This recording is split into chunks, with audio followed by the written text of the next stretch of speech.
안녕하세요. 말씀 묵상의 이광재 목사님. 예레미야서에 하나님께서 이방인을 그동안 이방인의 징계 또는 이스라엘을 포로로 끌고 갈 수 있는 또 막대기로 쓰셨던 그 바벨론에 대한 심판이 계속 이어지고 있습니다. 특별히 오늘 하나님께서 바벨론을 심판하는 이유를 꼭 말씀하시는데요. 오늘 계속해서 반복적으로 들리는 단어가 있습니다. 그 단어가 가지고 있는 의미가 오늘 하나님께서 저에게 주시는 메시지입니다. 오늘 그 말씀을 가지고 우리 풍성히 나누면서 또 우리 삶 속에서 돌이키고 하나님께로 또 은혜를 구해야 될 것이 무엇인지를 같이 나누도록 하겠습니다. 제가 기도하고 시작하겠습니다. 하나님 아버지 감사합니다. 오늘 또 하나님의 말씀을 묵상하고 저희 삶 속에서 진정한 복이 무엇인지 하나님 안에서의 형통이 무엇인지를 깨달아 알아가기를 원합니다. 하나님 가르쳐 주시고 또 저희들 가운데 성령님께서 조명하여 주셔서 그 말씀의 뜻이 마음속에 새겨지도록 충분히 이해되도록 인도하여 주시옵소서. 감사드리며 예수님의 이름으로 기도드립니다. 아멘. 제가 예레미야 50장 21절에서 32절 말씀을 먼저 봉독해 드리도록 하겠습니다. 이는 여호와의 말씀이니라. 너희는 올라가서 무라다임의 땅을 치며 북곳의 주민을 쳐서 진멸하되 내가 너희에게 명령한 대로 다 하라. 그 땅에 싸움의 소리와 큰 파멸이 있으리라. 온 세계의 망치가 어찌 그리 꺾여 부서졌는고 바벨론이 어찌 그리 나라들 가운데 황무지가 되었는고 바벨론아 내가 너를 잡으려고 올무를 놓았더니 내가 깨닫지 못하여 걸렸고 내가 여호와와 싸웠으므로 발각되어 잡혔도다. 여호와께서 그의 병기창을 열고 분노의 무기를 꺼내문 주 만군의 여호와께서 갈대아 사람의 땅에 행할 일이 있음이라. 먼 곳에 있는 너희는 와서 그를 치고 그의 곡간을 열고 그것을 곡식더미처럼 쌓아 올려라. 그를 진멸하고 남기지 말라. 그의 황소를 다 죽이라. 그를 도살하러 내려보내라. 그들에게 화 있도다.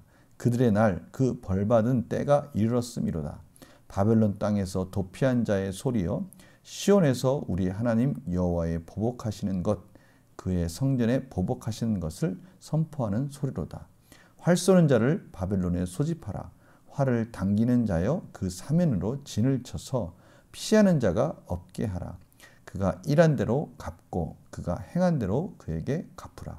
그가 이스라엘의 거룩한 자 여호와를 향하여 교만하였습니다. 그러므로 그날의 장정들이 그 거리에 엎드러지겠고 군사들이 멸절되리라. 여호와의 말씀이니라. 주 만군의 여호와의 말씀이니라. 교만한 자여 보라 내가 너를 대적하나니 너의 날 곧 내가 너를 벌할 때가 이르렀음이라.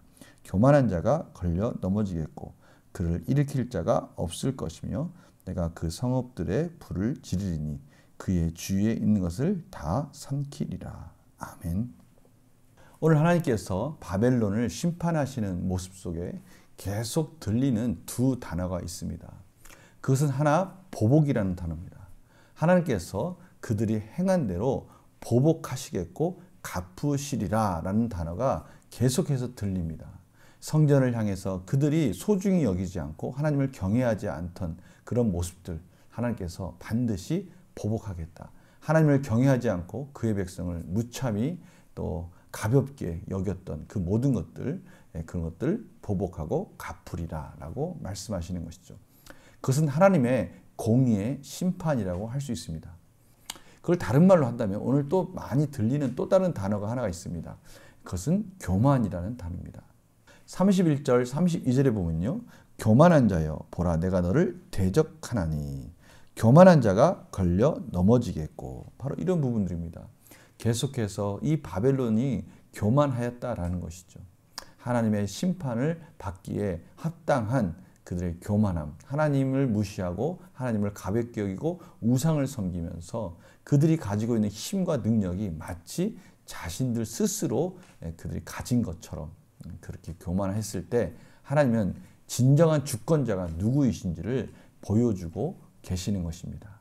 바벨론을 향한 이러한 심판의 이러한 소리, 이러한 메시지 속에는 저희들은 겸손하게 저희들에게 또 은혜를 주시는 하나님을 바라봐야 되는 것이고요. 저희들 또한 그 바벨론 같이 그런 교만한 길을 가서는 안 된다라는 것을 하나님께서 지금 말씀하고 계시는 것입니다. 그렇다면 오늘 질문이 이제 당연히 따라오게 될 것입니다. 저희들이 그러면 바벨론 같이 하나님을 경히 여기고 어떻게 보면 하나님이 세우신 귀한 하나님의 나라를 파괴하지 않으려면 어떻게 해야 하는가? 어떻게 우리가 하나님 앞에 겸손하게 살 수 있을까? 이 부분에 대한 부분은 저희들이 끊임없이 하나님 앞에 겸손히 구해야 된다는 것을 말씀하고 계시는 것이죠. 질문을 통해서 또 묵상을 한 걸음 더 들어가 보도록 하겠습니다. 예레미야는 심판당할 바벨론에 대해 구체적으로 어떤 예언을 합니까? 온 세계의 망치가 어찌 그리 꺾여 부서졌는고. 바벨론이요, 한때는 정말 하나님이 쓰시는 망치였어요. 이방인을 징벌하고요, 또 하나님 나라를 때리는 그런 망치 역할을 했었죠. 그러나 이제는 그것이 꺾여서 부서졌다는 것입니다. 바벨론이 어찌 그리 나라들 가운데 황무지가 되었는고. 사람들이 깜짝 놀랄 만큼 그렇게 융성하고 강한 그들의 군사력이 일시에 무너져서 황무지가 되었다는 것이죠. 하나님께서 바벨론을 멸망시키시는 이유는 무엇입니까? 오늘 28절, 29절에 이렇게 표현되어 있습니다. 바벨론 땅에서 도피한 자의 소리요, 시온에서 우리 하나님 여호와의 보복하시는 것, 그의 성전에 보복하시는 것을 선포하는 소리로다. 활 쏘는 자를 바벨론에 소집하라. 그가 일한 대로 갚고 그가 행한 대로 그에게 갚으라. 그가 이스라엘의 거룩한 자 여호와를 향하여 교만하였습니다. 바로 이 교만하였습니다. 제가 앞에도 말씀드렸지만 31절, 32절에 계속해서 교만하였다라고 강조하고 계십니다. 하나님의 나라와 그의 백성과 성전을 향해서 교만한 바벨론을 하나님께서 지금 지적하고 계시는 것입니다. 연구와 묵상 질문 볼까요? 하나님께서 바벨론에 보복하시는 이유는 궁극적으로 무엇을 회복하시기 위함입니까? 하나님께서는 이러한 공의 가운데 심판하심으로 첫째는 모든 만물의 주권자는 여호와 하나님이시며 하나님의 성전과 하나님의 나라를 가볍게 여기고 하나님을 경외하지 않는 자들은 반드시 심판 가운데 이루어진다는 것을 하나님께서는 보여주고 계십니다. 그러나 또 반대편에서 보면 이러한 바벨론에 대한 심판은요, 하나님 나라의 관점에서 볼 때는 또 하나님께서 그의 백성들에게 은혜를 베푸는 과정이기도 합니다. 이 두 가지 관점이 같이 흐르고 있는 것이죠. 결국 이 모든 바벨론의 심판을 통해서 하나님의 공의와 하나님의 은혜를 드러냄으로 인해서 하나님 백성들은 다시 한번 하나님을 경외할 줄 알아야 된다는 것을 깨닫게 되는 것입니다. 느낀 점 볼까요? 하나님을 대적하고 교만한 자를 심판하시는 하나님을 보며 무엇을 느낍니까? 어떻게 감히 하나님을 대적하고 교만할 수 있을까? 이것이 저희들이 좀 묵상할 수 있는 하나의 키워드인 것 같습니다. 어떻게 만물을 창조하시고 한순간도 놓치지 아니하시고 모든 순간순간을 친히 지금도 주관하고 계시는 그 하나님 앞에 저희들이 교만할 수 있을까요? 근데 오늘 말씀 가운데 보니까요, 교만할 수 있다라는 것입니다. 하나님 백성도 마찬가지고요, 이방인은 말할 것도 없이 참으로 이 세상을 창조하신 하나님을 알지 못하고 깨닫지 못하고 인정하지 못할 때 교만할 수 있다라고 말씀하시는 것이죠. 이것이 결단과 적용에 들어가서 적용해야 될 저희들의 깊은 오늘의 메시지입니다. 바로 이 부분을 저희들이 깨달아야 된다는 겁니다. 어떻게 하나님 앞에 대적하고 교만할 수 있을까? 그런데 가만히 보면요, 저희들 삶 속에 어떻게 감이라는 부분들이 너무 쉽게 행해지고 있다라고 지금 하나님께서 말씀하시는 거예요. 그러나 그러한 삶 속에 하나님은 그런 것들을 심판하시는 하나님이심을 저희들에게 가르쳐 주시면서 경고하시기도 하지만 사랑의 음성 속에서 빨리 돌이키라고 말씀하시는 것이죠. 저희들이 오늘의 메시지를 통해서 곰곰이 한번 진지하게 어떻게 감히 그럴 수 있을까? 그런데 그렇게 살고 있는 저의 모습을, 우리의 모습을 발견하면서 하나님께 은혜를 구해야 된다는 것입니다. 결단과 적용 보겠습니다. 내 힘과 방법을 고집하며 하나님께 맞선 적이 있다면 언제입니까? 바로 이거죠. 어떻게 감히 내 힘과 내 방법으로 가지고 하나님께 맞설 수 있을까? 맞섰다는 것을 말씀하고 있는 것이죠. 그런데요, 어떻게 그럴 수 있을까 한번 뒤를 돌아보십시오. 저희들의 지금의 일상을 돌아보면 저희들도 모르게 그렇게 그 길을 가고 있는 모습을 봅니다. 그 이유는 저희들 안에 하나님의 말씀이, 성령이 저희들을 지배해야 되는데 어느 순간인가 내가 지배하고 내가 주인일 때 정말 하나님을 대적하는 그런 자리에 있다는 것을 깨닫게 됩니다. 그러니까 하나님을 의식하지 못하고 하나님이 주인인 삶을 살아야 되는데 내가 주인인 삶을 살면서도 깨닫지 못하게 하는 것은 어떻게 보면 세속적인 세간 속에서 저희들이 속게 되고 착각하는 경우를 저희들이 보게 되는 것이죠. 앞에서 이스라엘 백성들이 애굽을 바라보면서 착각하지 않았습니까? 애굽에 가면 내가 구원 얻을 수 있고 애굽에 가면 내가 바벨론의 심판을 피할 수 있다. 착각인 것이죠. 그런데 저희들도 모르게 이런 착각에 잘 빠진다는 것이죠. 잘 잊어버린다는 거예요. 하나님께서 끊임없이 이스라엘 백성들을 향해서 기억하라, 기억하라 그렇게 말씀하셨어요. 그래서요, 오늘 질문을 보니까요, 하나님과의 교제를 회복하고 주님의 백성답게 살기 위해서 무엇을 결단하겠습니까? 그렇다면 어떻게 해야 될까요? 어떻게 하면 하나님의 말씀 잊지 않고 착각하지 않고 하나님 원하시는 삶을 살 수 있을까요? 저는 이 말씀을 딱 생각할 때마다 신명기 6장 5절에서 9절 말씀이 생각납니다. 너는 마음을 다하고 뜻을 다하고 힘을 다하여 내 하나님 여호와를 사랑하라. 하나님을 사랑하라. 사랑하라라는 그 말씀 속에 그 다음에 이어지는 것은요. 오늘 내가 내게 명하는 이 말씀을 너는 마음에 새기고 하나님을 사랑하라. 이 말씀 속에는 하나님 말씀을 마음에 새겨라. 그러면서 7절에 내 자녀에게 부지런히 가르치고 집에 앉아 있을 때든지 길을 갈 때든지 누워 있을 때든지 일어날 때든지 이 말씀을 강론할 것이며 끊임없이 가르치고 강론해서 자녀들이 말씀을 떠나지 않도록 해야 한다. 이렇게 말씀하시는 것이죠. 이것이 바로 지금 저희들에게 주신 말씀 아니겠어요? 하나님 말씀을 기억하고 저희들이 세속적인 세간 속에서 착각하지 않고 내가 주인인 것처럼 살지 않으려면 끊임없이 하나님 말씀을 가르치고 강론하고 자녀들에게 그렇게 하듯이 우리 스스로 그러한 삶을 살아야 된다는 것입니다. 말씀이 우리 삶 속에서 늘 우리를 가르치도록 해야 되고요. 말씀이 우리 삶 속에서 늘 깨닫도록 인도해 주셔야 된다는 겁니다. 우리가 말씀을 떠날 때는요. 우리도 모르게 세속적인 세관이 저희들 생각을 사로잡고 마음을 사로잡으로 인해서 우리들도 모르게 하나님을 대적하는 자리에 가 있게 된다는 것입니다. 정말 두려운 말씀 아닙니까? 저희들이 깨어있기 위해서 우리는 어떻게 해야 될까? 오늘 보니까요. 너는 그것을 내 목에 매어 기호를 삼으며 내 미간에 붙여 표로 삼고 또 내 집 문설주와 바깥문에 기록할지니라.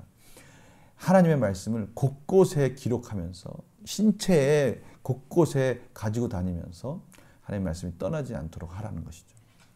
이것은 그렇게 실질적으로 그렇게 한다면 세상 사람들이 볼 때 참 이상하다고 할 것입니다. 그런데요, 오늘 이 신명기 6장 9절 말씀, 8절 9절 말씀을 통해서 저희들이 좀 적용할 부분이 있습니다. 실질적으로 이렇게 몸에다 새기고 다니는 사람들이 있지 않습니까? 누구죠? 타투를 하는 사람들입니다. 이런 사람들은요, 자기 자신을 나타내고 자기 자신이 믿고 있고 또 자기 자신을 꾸미기 위해서 실질적으로 몸에다 문신을 합니다. 제가 성도님들에게 말씀을 문신을 하라는 것이 아니라 타투를 하라는 것이 아니라 그만큼 자기 스스로를 나타내고 자기 정체성을 나타내고 있지 않으려고 타투를 하듯이 저희들 삶 속에 이런 흔적들이 있어야 되지 않을까요? 내가 하나님 말씀을 내 마음속에 새기고 그 말씀에 순종하기 위해서 내 삶 속에서 이러한 것들이 문득문득 기억되도록 우리의 삶의 여정 속에서 삶에 저희들이 지나가는 곳곳에 저희들이 이런 흔적들을 의식할 수 있도록 이런 것들을 좀 그런 장치들을 저희들이 좀 지혜를 구할 필요가 있다는 겁니다. 이러한 지혜가 세상 사람들도 하고 있는데 왜 저희들이라고 하지 않겠습니까? 저희들도 한번 이런 부분에 대해서 한번 적용할 점을 찾아봤으면 좋겠어요. 물론 이걸 형식적으로 그렇게 하는 게 중요한 것이 아니라 그렇게 함으로 인해서 우리의 마음이 한 번 더 간다는 게 중요한 거 아니겠습니까? 우리가 그렇게 순간순간 하나님을 의식하지 않으면 저희들도 모르게 정말 자동적으로 우리는 세속적인 자리에 가기에 너무나 쉽게 빠질 수 있는 환경 속에 있기 때문에 그렇습니다. 컴퓨터에 가까이 가고요. 핸드폰에 가까이 가고요. 우리 너무나 쉽게 세속적인 것에 그런 것들에 빠질 수 있는 그런 함정 속에서 우리가 의식적으로 어떻게 하면 시간과 환경 속에 하나님을 의식할 수 있는, 하나님 말씀을 떠나지 않을 수 있는 그러한 적용들을 할 수 있을까? 그런 지혜를 저희들이 구했으면 합니다. 이것이 하나님의 자녀로서 하나님을 대적하지 않고요. 늘 깨어있는 또 소중한 저희들의 영적 자산이 될 수 있습니다. 제가 기도하고 마치겠습니다. 하나님, 저희들에게 지혜를 주시옵소서. 어떻게 하면 하나님을 사랑하고 하나님 말씀에서 떠나지 않으며 하나님을 대적하는 자리에 저희도 모르게 가 있는 우둔한 일들을 하지 않을 수 있을까요? 지혜를 주시고 깨닫게 해주셔서 더욱더 적극적으로 하나님의 자녀답게 살 수 있는 은혜를 허락하여 주시옵소서. 감사드리며 예수님의 이름으로 기도드립니다. 아멘. 오늘 하나님께 지혜를 구하시면서요, 의식적으로 하나님 말씀 앞에 사는 방법들을 또 곰곰이 연구하시기 바랍니다. 오늘 금요기도에는요, 감사 특별 금요기도를 드립니다.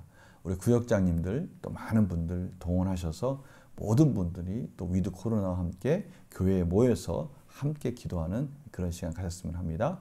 오늘 금요기도 때 뵙고요. 말씀 묵상은 내일 아침에 뵙겠습니다. 안녕히 계세요.